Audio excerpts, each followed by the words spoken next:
They're not going to be fighting each other. They've had it. They've had a big fight, like two kids in a schoolyard. You know, they fight like hell. You can't stop them. Let them fight for about 2-3 minutes. Then it's easier to stop them. And then Daddy has to sometimes use strong language. You have to use strong language. Every once in a while you have to use a certain word. Not entirely. Yeah, well, they said it was actually, the report said it could have been they don't know. I mean, they did a report. I could have Pete talk to it because his department did the report. They really don't know. I think Israel's going to be telling us very soon because Bibi is going to have people involved in that whole situation. We hear it was obliteration. It was a virtual obliteration.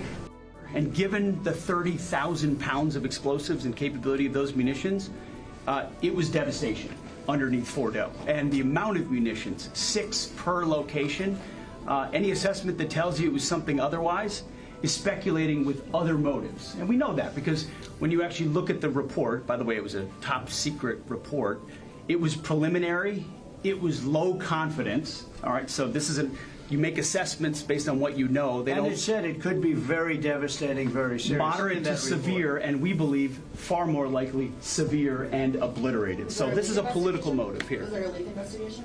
Of course, we're doing a leak investigation with the FBI right now because this information is for internal purposes, battle damage assessments. But had we not succeeded with that hit ended the war.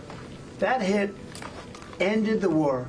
I don't want to use an example of Hiroshima. I don't want to use an example of Nagasaki. But that was essentially the same thing. That ended that war. This ended that with the war. If we didn't take that out, they'd be fighting right now. The conversion facility, which you can't do a nuclear weapon without a conversion facility. We can't even find where it is, where it used to be on the map. You can't even find where it used to be because the whole thing is just blackened out. It's right. gone. It's wiped out. It's wiped out. Then we dropped 12 of the strongest bombs on the planet right down the hole in 2 places. Everything underneath that mountain is in bad shape.